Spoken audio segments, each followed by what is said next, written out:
Hey, thanks for clicking on the video.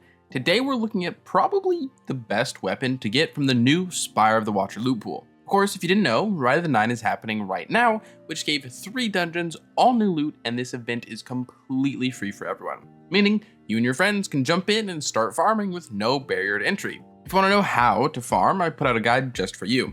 Now, for the loot, we got access to Spire of the Watcher and its 4 weapons, those being Liminal Vigil, Long Arm, Wilderflight, and Terminus Horizon. The weapon we're reviewing today is the wilderflight, a void double fireframe GL. This GL has some really interesting perk combos that spread across many different use cases, and with shinies and double perk drops, you can actually get one weapon that fills multiple niches. And then as usual, before we start, there are timestamps down below for your convenience. And if you liked the video and want to see more of my stuff, a subscription would be greatly appreciated. And if you're a returning viewer and you want to join the community more deeply, we have a Discord server linked down below, which I'd love to see you there. So starting with the perks, in column 3, we have auto-loading holster, repulsor brace, slide shot, reverberation, envious arsenal, and then demolitionist.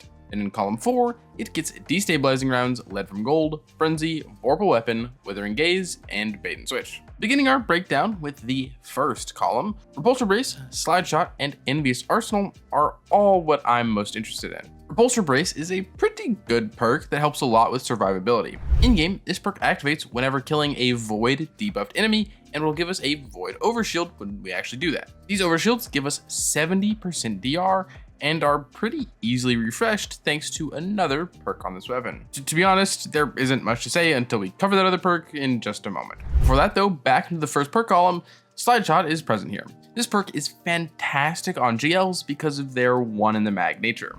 We can see this perk reloading our weapon whenever we slide, and this can effectively be used to massively increase our fire rate. You can also shoot while sliding to get 2 shots back to back very quickly. If there's ever a scenario where you just want to be pumping out damage, slide shot works really well. But now the last perk in this column that I really wanted is Envious Arsenal. This perk will reload the weapon when we deal damage with the other 2 weapons we have equipped. This gives us a super clean reload for things like damage rotations. This perk is exclusively for those settings, but I know a good amount of damage rotations that could make do with this weapon and this perk, so it has value. Now, honestly, column 3 is pretty meh on its own. You start to get some real juicy combos though when we actually look at column 4. The most interesting perks here being all of them, really. But there are 2 categories of perks that I'm looking at: utility perks and then damage perks. On the utility side of things, destabilizing rounds is kind of cool. This has recently become one of the best perks in the game and pairs beautifully with a repulsor brace in the previous column. This perk will cause kills to release volatile applying explosions, along with granting volatile rounds to your weapon for a short duration. The only issue I foresee with wanting to run this perk that GLs aren't really meant for ad clear anymore, and a rocket sidearm like Lotus Eater would be much better. So with all that said, repulsor brace is kind of eh. The next perk I wanted to look at was lead from gold. This perk gives us about 25% of our special weapon's total reserves whenever we pick up heavy ammo. Now this is all right, but having this in the 4th column is kind of weird. That's not to say it doesn't have a place though, when we can get rolls with multiple perks in each column for some added flexibility. But then the last utility perk that I wanted to look at is Withering Gaze. Granted, this perk is uber niche, and I don't think it's ever going to be the play on this unless Withering Gaze gets a massive buff. Now, the other perks that I wanted to talk about all increase this weapon's damage. Starting with Frenzy, which gives us 15% increased weapon damage for just being in combat. It also gives us some other stat buffs that just make the gun feel a lot better. Vorpal Weapon is an always active 15% buff, but only to yellow bars and vehicles, and then Bait and Switch is the highest tier at plus 30% after dealing damage with all 3 weapons. Of these perks, honestly, you can choose whichever suits you, and that is going to change depending on if you want this weapon exclusive for DPS or for dealing with high health enemies while running and gunning, or if you just want utility.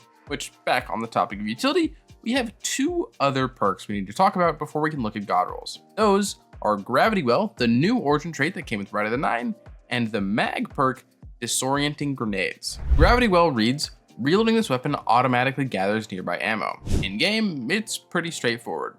At this distance, reloading will suck up all ammo bricks if they can be picked up. And as you're seeing, it's not just for ammo for this weapon, it'll pick all of it up. What is important to note about this trait though, is that it has to be a manual reload. Trying to get this to activate via other means like slide shot or auto-loading holster or demolitionist will come up fruitless. Just like standard reload perks, think kill clip, you have to play the animation. But with that true, a gravity well is still the best ordnance trait on this gun. Now on the opposite side of usefulness, as for what I think makes this weapon very, very desirable, we have disorienting grenades, previously known as blinding grenades. We can see it doing just that. Having a blind on demand is so powerful in this game. Carl and any enemies near him, they just stop shooting. And because this is a double fire frame, the radius on the blind is actually quite big. Now granted, this perk does decrease its blast radius to 0, but when you use this, you're not really trying to kill things with the weapon. You're mainly just wanting the blind, and there are some juicy combos to do just that, which is a perfect segue into the god roll section. So now, having looked at all the truly important parts of wilderflight, what's the god roll? And more importantly, what's the shiny god roll with 2 perks in each column? As an individual weapon, assuming you just have one static roll, one of the 2 god rolls that I want is disorienting grenades plus slide shot plus frenzy. This roll would become my go-to blinding GL. I don't often use a blinding GL, but they are super nice to have when completing raids or anything similar where you run into some situations where a blinding GL just makes it way easier to clear. The other god roll is Envious Arsenal plus bait and switch. This roll is a standard DPS assist roll. It auto-loads, auto-activates its damage perk, and only needs to shoot 1 shot before swapping to another weapon. I will also be grinding for this roll just to have it. But the best possible case is having both of these rolls on one gun. The commenter on the guide I put out for Rite of the 9 got extremely close to this already. They got disorienting grenades and spike grenades as their mag perks, slide shot and envious arsenal in the first column, and then destabilizing rounds and bait and switch in the second column. Now this roll doesn't have frenzy, but the perk paired with slide shot really doesn't matter. The weapon that Canoes, I think that's how you pronounce it, got is pretty much what I'm hunting for, and almost the only reason I'm playing Rite of the 9. And then to finish this off, I want to mention again where we would actually use this weapon. First thing is that some people just like grenade launchers, and wilderflight seems to be best in slot. If you run through in-game content like GMs, you can use the blinding capability to keep up crowd control, or you can do the same in raids and dungeons. Then for those raids and dungeons, anywhere we want to do DPS, as long as you're not in a locked loadout, you can just swap your perks when you actually need to go to DPS and do your rotation without needing to find a different weapon. And those DPS rotations could include, say, weapons like Wither Horde, Wilderflight, and Hezen Vengeance as all 3. Honestly, if you do manage to get a shiny god roll that has both blinding grenades and slide shot plus some type of DPS combination, you're golden. If you like GLs or you just want to try a good one, I'm gonna be honest, Wilderflight is it. If you're prepping for the future in case of any sandbox shifts, like most people I know, I would definitely recommend picking up a god roll Wilderflight. And with that, I think that's everything I wanted to say. Thank you so much for getting this far into the video. Let me know down below what you think of Wilderflight and Rite of the 9. What weapon do you want me to cover next? I'm really curious. Also, if you want to support me, support the channel, a like, a comment, a subscription, joining the Discord goes a very long way. If you want to support me and support the channel but you can't think of a comment down below Wilderflight. With that, as usual, I hope you are having a great day, and I hope to see you around.